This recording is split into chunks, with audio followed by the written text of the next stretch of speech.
அதாவது பொது வாழ்க்கைக்கு பாப்புலர் ஆகணும்னு வந்ததுக்கு அப்புறம் இந்த சூடு சொரணை மானம் வெக்கம் எல்லாத்தையும் தூக்கி போடுங்க சார். லைஃப் சூப்பரா இருக்கும். What's up ladies and gentlemen, boys and girls, welcome to my YouTube channel. நான் உங்கள் அர்ஜுன் ராம். இந்த நீயா நானா நிகழ்ச்சி நான் ரெகுலரா விஜய் டிவில பாப்பேங்க. நம்ம சொசைட்டிக்கு ரொம்ப முக்கியமான ஒரு நிகழ்ச்சியை நான் அதை பாக்குறேன். நிறைய முக்கியமான டாபிக் எடுத்து அதை ரெண்டு சைடு டிபேட்டபிளா பண்ணுவாங்க. என் வீட்டுல என் அப்பா அம்மா நானும் எல்லாம் சேர்ந்து உட்காந்து பாக்குற ஒரு சில நிகழ்ச்சிகள்ல இதுவும் ஒண்ணு. இந்த வாரம் மே 11th சண்டே எபிசோடு ரொம்ப இன்ட்ரெஸ்டிங்கான ஒரு டாபிக் எடுத்து டிபேட் பண்ணாங்க. ரொம்ப ரொம்ப ரிலேட்டபிளா இருந்தது எனக்கு. அதை பத்தி என்னோட கருத்தை சொல்லலாம் அப்படின்றதுக்காக தான் இந்த வீடியோ. என்ன டாபிக் அப்படின்னு பாத்தீங்கன்னா, இந்த ஆன்லைன் ட்ரோல் இருக்குல்ல, இந்த ஆன்லைன்ல திடீர்னு ஒரு சில மக்கள்லாம் வந்து வைரல் ஆயிடுறாங்க. அவங்கள போட்டு செம்ம கலாய்ச்சி அவங்கள ட்ரால் பண்ணி ஒரு சில மீம் பேஜஸ், ஒரு சில ட்ரால் பேஜஸ்லாம் நல்லா சம்பாதிக்கிறாங்க. நிறைய வியூஸ் போகுது, லைக்ஸ், ஷேர்ஸ் இந்த மாதிரிலாம் போகுது. சோ இந்த மாதிரி ட்ரால் பண்றவங்க ஒரு சைடு, அந்த ட்ரால் அனுபவிச்சவங்க, அதனால பாதிக்கப்பட்டவங்க இன்னொரு சைடு. சோ இவங்களுக்குள்ளதான் இந்த டிபேட் நடந்தது. ட்ரால் பண்றவங்க தரப்புல முக்காவாசி என்ன சொன்னாங்க அப்படின்னு பாத்தீங்கன்னா, சார் அவங்க பண்றதெல்லாம் ரொம்ப கிரிஞ்சா இருக்கு சார், அதை பார்க்கும்போது கலாய்க்காம இருக்கவே முடியல, ட்ரோல் பண்ணாம இருக்கவே முடியல, அது பண்ணாலும் அவங்களுக்கு பெனிஃபிட் தானே. இந்த வாட்டர்மெலன் ஸ்டார் திவாகர்லாம் இருக்கார்ல, அவர்லாம் நடிக்கிறேன்னு கிரிஞ்சா பண்ண போய் அவரை கலாய்னு கலாய்ச்சி அதனாலேயே அவர் பெரிய ஆள் ஆயிட்டாரு. அவர் உண்மையிலே தன்னை ஒரு பெரிய ஸ்டாரா நினைச்சுக்கிட்டு இருக்காரு. காலேஜ்ல எல்லாம் அவரை சீஃப் கெஸ்டா கூப்பிடுறாங்க. ஒரு சில நடிகர்களுக்கும் அரசியல்வாதிகளுக்கும் அவர் கண்டனம் தெரிவிக்கிறாரு. இதன் மூலமா அவர் நிறைய சம்பாதிக்கிறாரு. இந்த மாதிரி நாங்க கலாய்க்கிறதுனால அவங்க பெரிய ஆளா தானே ஆகுறாங்க. அதுல என்ன அவங்களுக்கு பிரச்சனை? எல்லாமே ஒரு பேக்கேஜ் தானே. ஒரு புகழ்னு வந்துட்டா நல்லது இருக்கும், கெட்டது இருக்கும். எங்களோட விமர்சனத்தையும் அவங்க ஏத்துக்கணும். when they are enjoying all the good, they should also have the heart to take the bad அப்படின்றது தான் இவங்க சைடு ஆர்கியூமெண்டா இருந்தது. ரிசீவிங் எண்ட்ல இருந்தவங்க, இந்த ட்ரால்னால பாதிக்கப்பட்டவங்க என்ன சொல்றாங்கன்னா, அவங்க சொல்றதெல்லாம் கரெக்ட் தான், அவங்க எங்களை பெரிய ஆள் ஆக்கி விடுறாங்க, அதனால சில பல சௌகரியங்களை நாங்க அனுபவிக்கிறோம், நல்லா சம்பாதிக்கிறோம், அது எல்லாம் ஓகே தான். பட் பர்சனலா வந்து பயங்கரமா அட்டாக் பண்றாங்க. இந்த கமெண்ட்ஸ்ல எல்லாம் வந்து பாத்தீங்கன்னா, குடும்பத்தையே இழுத்து ரொம்ப அசிங்கமா திட்டி ரொம்ப மன உளைச்சலுக்கு ஆளாக்குறாங்க அப்படின்னு சொல்லிட்டு பயங்கரமா இந்த சைடு ஃபீல் பண்ணிட்டு இருந்தாங்க. இத பாக்கும்போது எனக்கு ரொம்ப ரிலேட்டபிளா இருந்தது. ஏன் அப்படின்னு பாத்தீங்கன்னா, நான் ஒரு போன வருஷத்துல இருந்து தாங்க வீடியோஸ்லாம் மேக் பண்ண ஆரம்பிச்சேன். ஒரு கண்டென்ட் கிரியேட்டரா நம்ம வந்து யூடியூப்லயும் இன்ஸ்டாகிராம்லயும் வீடியோஸ் போடலாம் அப்படின்னு சொல்லிட்டு லாஸ்ட் ஐபிஎல் டைம்ல தான் நான் வந்து வீடியோஸ் போட ஆரம்பிச்சேன். பேசிக்கா நான் ஒரு ஆக்டர். இந்த சினிமாக்காரங்க கிட்ட வாய்ப்பு கேட்டு ஒரு மாதிரி விரக்தி ஆகி, இனிமேல் இவனுங்க கிட்ட எல்லாம் வாய்ப்பு கேட்டு சுத்தக்கூடாது, நம்ம டைரக்டா மக்களை ரீச் பண்ணலாம், மக்களுக்கு நம்மள பிடிச்சி நம்ம ஒரு ரேஞ்சுக்கு வந்தோம்னா ஆட்டோமேட்டிக்கா சினிமா வாய்ப்பு நம்மள தேடி வரும் அப்படின்ற ஒரு தாட் ப்ராசஸ் தான். சோ அப்படி பண்ண ஆரம்பிக்கும் போது கொடுமைன்னு கோயிலுக்கு போனா அங்க ஒரு கொடுமை ஜிங்குன்னு ஆடிச்சான்ற மாதிரி எனக்கு அதோட ப்ரோஸ் அண்ட் கான்ஸ் எல்லாம் தெரியாதுங்க. நான் என்ன நினைச்சேன்னா, நம்ம வீடியோஸ் போடுவோம், மக்கள் என்ஜாய் பண்ணுவாங்க, நம்மள கொண்டாடுவாங்க அப்படின்லாம் நினைச்சுதான் போட ஆரம்பிச்சேன். பட் எப்பவுமே நம்ம ஒரு வீடியோ பேசும்போது நம்ம ஒரு கருத்தை முன் வைக்கிறோம், இல்ல நம்ம யாரையாவது சப்போர்ட் பண்ணி பேசுறோம்னா அதுக்கு அகைன்ஸ்டாவும் ஒரு குரூப் இருக்கும். அதை பத்தி நான் யோசிக்கவே இல்லை. ஃபார் எக்ஸாம்பிள் ஐபிஎல் நான் சிஎஸ்கே சப்போர்ட் பண்ணி வீடியோ போட்டேன்னா அதர் டீம் ஃபேன்ஸ் வந்து குரூப்பா நம்மள வந்து கலாய்ப்பாங்க, நம்மள அட்டாக் பண்ணுவாங்க அப்படின்றதுல எனக்கு ஒரு ஐடியாவே இல்ல. வீடியோஸ் போட ஆரம்பிச்சதுக்கு அப்புறம் தான் எனக்கு அது தெரியுது, ஓஹோ இப்படி ஒண்ணு இருக்கா அப்படின்ட்டு. ஏன்னா வீடியோஸ் போட ஆரம்பிச்சது தாங்க எனக்கு தெரியுது, டேய் இப்படி எல்லாம் கெட்ட வார்த்தை வந்து பேசுவீங்களாடா ஆன்லைன்ல அப்படின்ட்டு. முக்காவாசி ப்ரொஃபைல்ஸ் பாத்தீங்கன்னா அவங்க மூஞ்சி கூட தெரியாது, ஒரு ஃபேஸ்லெஸ் ப்ரொஃபைலா தான் இருக்கும். வந்து நம்ம குடும்பத்தை இழுத்து அசிங்கமா லைக் அவங்களோட நோக்கம் எப்படி இருக்கும்னா, இனிமேல் நம்ம வீடியோவே போடக்கூடாதுரா அந்த லெவலுக்கு வந்து நம்மள டார்கெட் பண்ணி கெட்ட வார்த்தையில வந்து கமெண்ட்ஸ் எல்லாம் போடுவாங்க. அண்ட் டு பி ஆனஸ்ட், எனக்கு ஃபர்ஸ்ட் அதெல்லாம் படிக்கும் போது ரொம்ப ஹர்ட்டிங்கா இருந்தது. அப்புறம் போக எனக்கு பழகிருச்சு. Okay, this is a package. நம்ம என்ன பேசினாலும், யாரை ஹர்ட் பண்ணாம பேசினாலும், உலக சமாதானத்தை பத்தி பேசினாலும் அதுக்கு வந்து நெகட்டிவா கமெண்ட் போடுறதுக்கு ஒரு குரூப் ஆஃப் பீப்புள் இருக்காங்க அப்படின்றத நான் புரிஞ்சுக்கிட்டேன். ஏன்னா அவங்களோட பிரச்சனை என்ன அப்படின்ட்டு ஒரு பிராடர் பெர்ஸ்பெக்டிவ்ல யோசிக்கும் போது they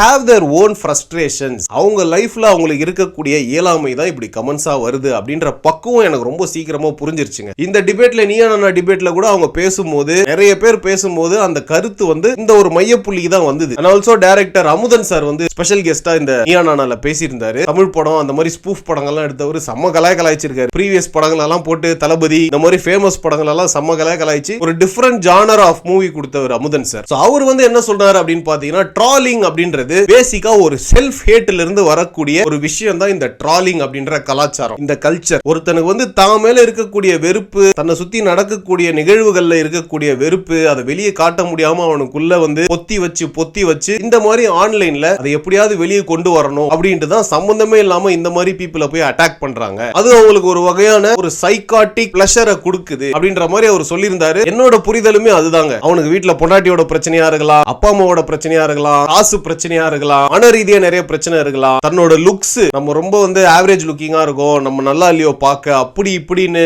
ஏகப்பட்ட ஃப்ரஸ்ட்ரேஷன் ஒரு இண்டிவிஜுவலுக்கு இருக்கலாம். அந்த ஃப்ரஸ்ட்ரேஷன் எல்லாத்தையும் கொண்டு வந்து கொட்டுற ஒரு குப்பை கிடங்காதான் இன்னைக்கு ஆன்லைன் மீடியா, சோஷியல் மீடியா இருக்கு. அன்பார்ச்சுனேட்லி எங்களை மாதிரி content creators are whoever who wants to make a living by making contents or somebody just want to become popular, இவங்க எல்லாருமே ரிசீவிங் எண்ட்ல இருக்காங்க.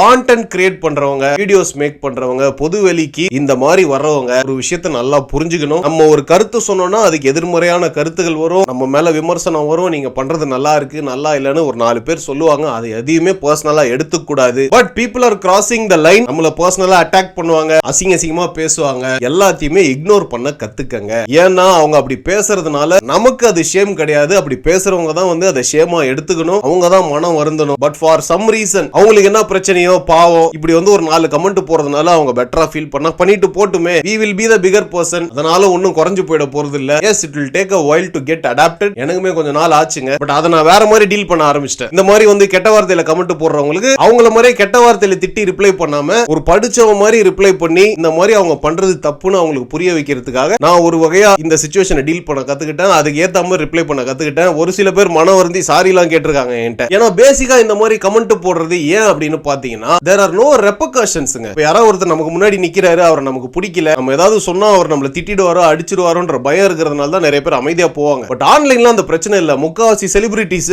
ரிப்ளை கூட பண்ண மாட்டாங்க இந்த மாதிரி கமெண்ட்ஸ்க்கு. சோ போற போக்குல நம்ம திட்டி விட்டு போவோம், எவன் நம்மள கேட்க போறான் அப்படின்ற ஒரு தைரியம் தான். கிரிக்கெட்டர் பத்ரிநாத்லாம் இருக்கார்ல, அவரோட கமெண்ட்ஸ்லாம் நான் போய் பாப்பேங்க. பச்சையா திட்டுறானுங்க.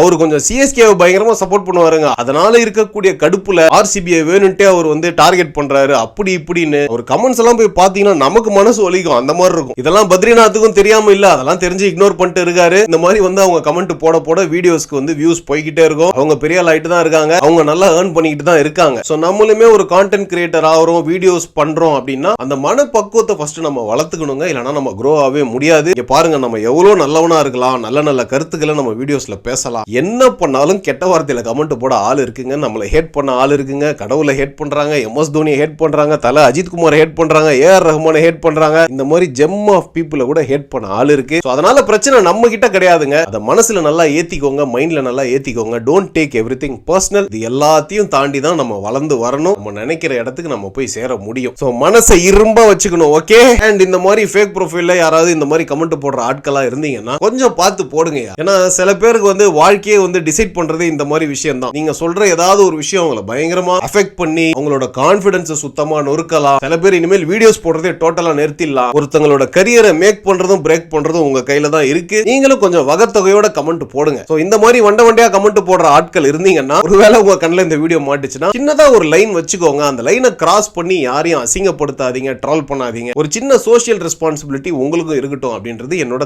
தாழ்மையான வேண்டுகோள். சோ மக்களாகிய நீங்க இதை பத்தி என்ன நினைக்கிறீங்க? இந்த ட்ரோலிங்க பத்தி என்ன நினைக்கிறீங்க? இந்த மாதிரி கெட்ட வார்த்தையில கமெண்ட் போடுறவங்கள பத்தி என்ன நினைக்கிறீங்க? அவங்களோட உளவியல் என்னவா இருக்கும், சைக்காலஜி என்னவா இருக்கும், உங்களோட புரிதல் எதுவா இருந்தாலும் கமெண்ட் செக்ஷன்ல டிராப் பண்ணுங்க. I'll be very happy to read it. Hope you like the video. நான் இன்னொரு சுவாரஸ்யமான வீடியோல சீக்கிரம் உங்களை சந்திக்கிறேன். Until then, tata bye bye, see you. வட்டாமமே டுர்ரே.